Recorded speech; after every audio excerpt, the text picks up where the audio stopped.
Hello friends, அஸ்ஸலாமு அலைக்கும். இந்த பச்சை மொச்சை பயிரை வச்சு ஒரு சால்னா செய்யலாம். இந்த மொச்சக்காய் இப்போ சீசனாக இருக்குது. இப்போ வாங்கி நீங்கள் சாப்பிடுங்க. சாப்பிட்டு ரொம்ப உடம்புக்கும் நல்லதுங்கிறாங்க.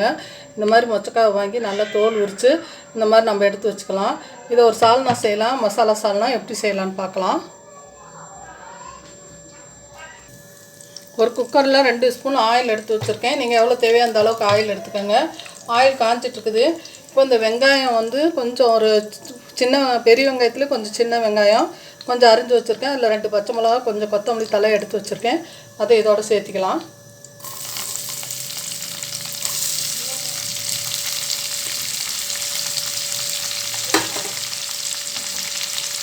இதை நம்ம இப்போ கொஞ்சம் நல்லா வதக்கி கொடுக்கலாம்.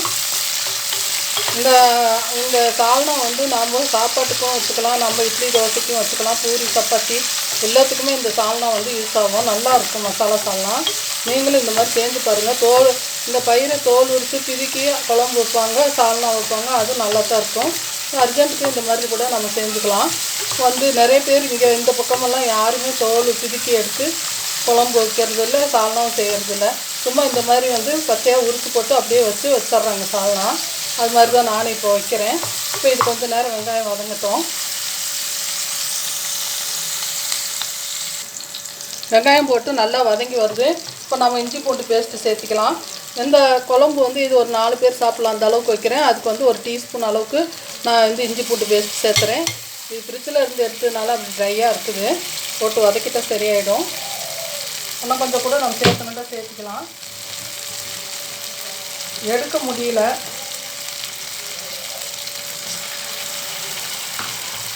இதே நம்ம நல்லா வதக்கி கொடுக்கலாம். இது கொஞ்சம் நேரம் வதங்கி வரட்டும். இந்த இஞ்சி பூண்டு பச்சை வாசனை போகட்டும்.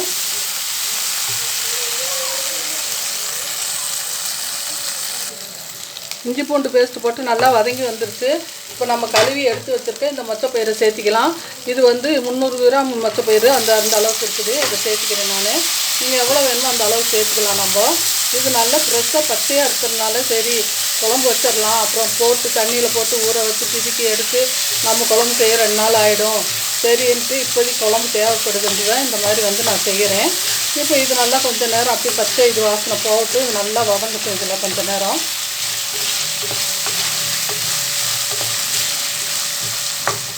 கொஞ்சம் வதங்கி வரட்டும். இது கொஞ்சம் நேரம் வதங்கிருச்சு. இந்த குழம்பு இந்த சால்னா நம்ம மட்டன் சிக்கன் சால்னாக்கு ஈக்குவலாக இருக்கும். அவ்வளோ டேஸ்ட்டாக இருக்கும், நல்லாவும் இருக்கும். நம்ம இப்போ தனி மிளகாத்தூள் நம்ம 1.5 ஸ்பூன் சேர்த்திக்கலாம். உங்கள் காரத்துக்கு எவ்வளோ தேவையோ அந்த அளவுக்கு பார்த்து சேர்த்திக்கோங்க. நான் கொஞ்சம் கம்மியாக தான் சேர்த்துறேன். தேவையான அளவுக்கு மஞ்சள் சேர்த்துக்கலாம்.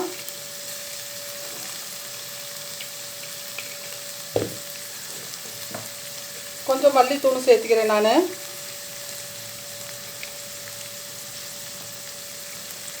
சேர்த்துட்டு இதை கலந்து கொடுக்கலாம். டீ மீடியமில் வச்சுக்கோங்க. ரொம்ப ஹையில் வைக்க வேணாம். வச்சிங்கன்னா தூள் போட்டுட்டா அப்படியே கருகி போயிடும், அடி பிடிச்சிரும். இப்போ இது நல்லா வதக்கிட்டு இருக்குது. இப்போ நம்ம எடுத்து வச்சுருக்க இந்த தக்காளி 3 தக்காளி எடுத்து அரைச்சி வச்சுருக்கேன். அந்த தக்காளி இதில் சேர்த்துக்கலாம். நம்ம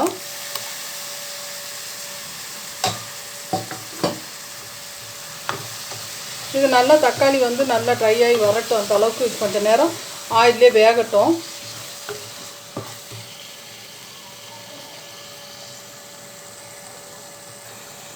இப்போ இந்த பயிரை போட்டு கொஞ்சம் வதங்கி வருது. இப்போ பட்டை ஏலக்காய் தூள் நம்ம சேர்த்திக்கலாம். சும்மா கொஞ்சம் ஒரு சின்ன ஸ்பூனில் 1/4 ஸ்பூன் அந்த அளவுக்கு சேர்த்திக்கலாம். அதிகமாக வேணாம், ரொம்ப சேர்த்திட்டா ரொம்ப மனம் வந்துடும். இப்போ அது தேவையான அளவு நம்ம உப்பு சேர்த்திக்கலாம். சேர்த்திட்டு நான் 3 கத்திரிக்காய் அரிஞ்சு வச்சுருக்கிறேன். இந்த 3 கத்திரிக்காய் அரிஞ்சு வச்சுருக்கேன் நீல வாக்கில். இந்த கத்திரிக்காயை நம்ம இதோட சேர்த்திக்கலாம். ஒரு சின்ன குட்டி சவுச்சவுக்காயை அரிஞ்சு வச்சுருக்கிறேன். அந்த சவுச்சவுக்காயும் இதில் கலந்து விட்டு நம்ம சேர்த்துக்கலாம். போட்டுட்டு இது நல்லா நம்ம கிளறி கொடுக்கலாம். கொஞ்சம் நேரம் இது ஆயிலே வேகட்டும் இந்த காயெல்லாம். இப்போ தண்ணி சேர்த்த வேணாம். கொஞ்சம் காய் கொஞ்சம் மடங்கட்டும். இப்போ கொஞ்சம் நேரம் இது ஆயிலே வதங்கி வந்துட்டுருக்குது. இப்போ நம்ம வந்து கொஞ்சம் 1/4 மூடி தேங்காய், அதிகமாக வேணாம் 1/4 மூடி தேங்காய் எடுத்து அரைச்சி வச்சுருக்கேன். அந்த தேங்காயும் இதோட நம்ம சேர்த்திக்கலாம். உங்களுக்கு தேவைப்பட்டால் முந்திரி கூட அரைச்சி கூட சேர்த்திக்கோங்க. நான் தேங்காய் மாத்திரம் அரைச்சி வச்சுருக்கிறேன்.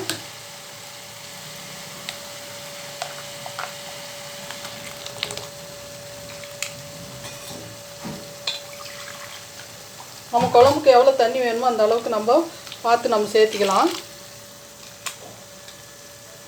சேர்த்திட்டு இந்த ஸ்டேஜில் வந்து உப்பு காரம் எல்லாம் போதுமான்னு பாருங்கள். பத்தலைன்னா நம்ம சேர்த்திக்கலாம். நான் இன்னும் கொஞ்சம் தண்ணி ஊற்றுறேன். ஏன்னா பயிறு காய் எல்லாம் இருக்குது, எல்லாம் வேகணும். எந்த குழம்பு சின்ன கொஞ்சமாக ஆகிடும், அதனால ஒன்று வந்து தண்ணி சேர்த்திக்கிறேன் நான்.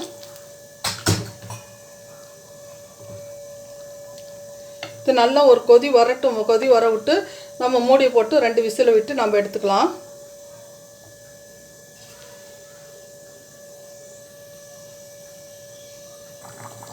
இந்த குழம்பு பாருங்கள் நல்லா கலகலன்னு கொதிச்சு வருது. அப்படி கொதிச்சா தான் பச்சை மணம் போகும். இந்த இஞ்சி பூண்டு வாடை, மிளகாத்தூள் வாடை எல்லாமே போயிடும். குழம்பு நல்லாயிருக்கும். சீக்கிரமாக நம்ம சமைச்சு எடுத்துடலாம். பாருங்கள் இந்த பயிரெல்லாம் போட்டாச்சு. போட்டு தண்ணி இந்த அளவுக்கு தண்ணியில் இருக்குது. இது வந்து இன்னும் கொஞ்சம் திக்காகிடும். இருக்கட்டும், இப்படி இருந்தாலும் நல்லாயிருக்கும் சாதத்துக்கு. அதனால் இதை மூடி போட்டு நான் வச்சிட்றேன். மூடி போட்டு 2 விசில் வரட்டும், வர விட்டு பார்க்கலாம். இது வந்து சால்னா வந்து 3 விசில் வந்துருச்சு. இப்போ பார்க்கலாம் எப்படி இருக்குதுங்க.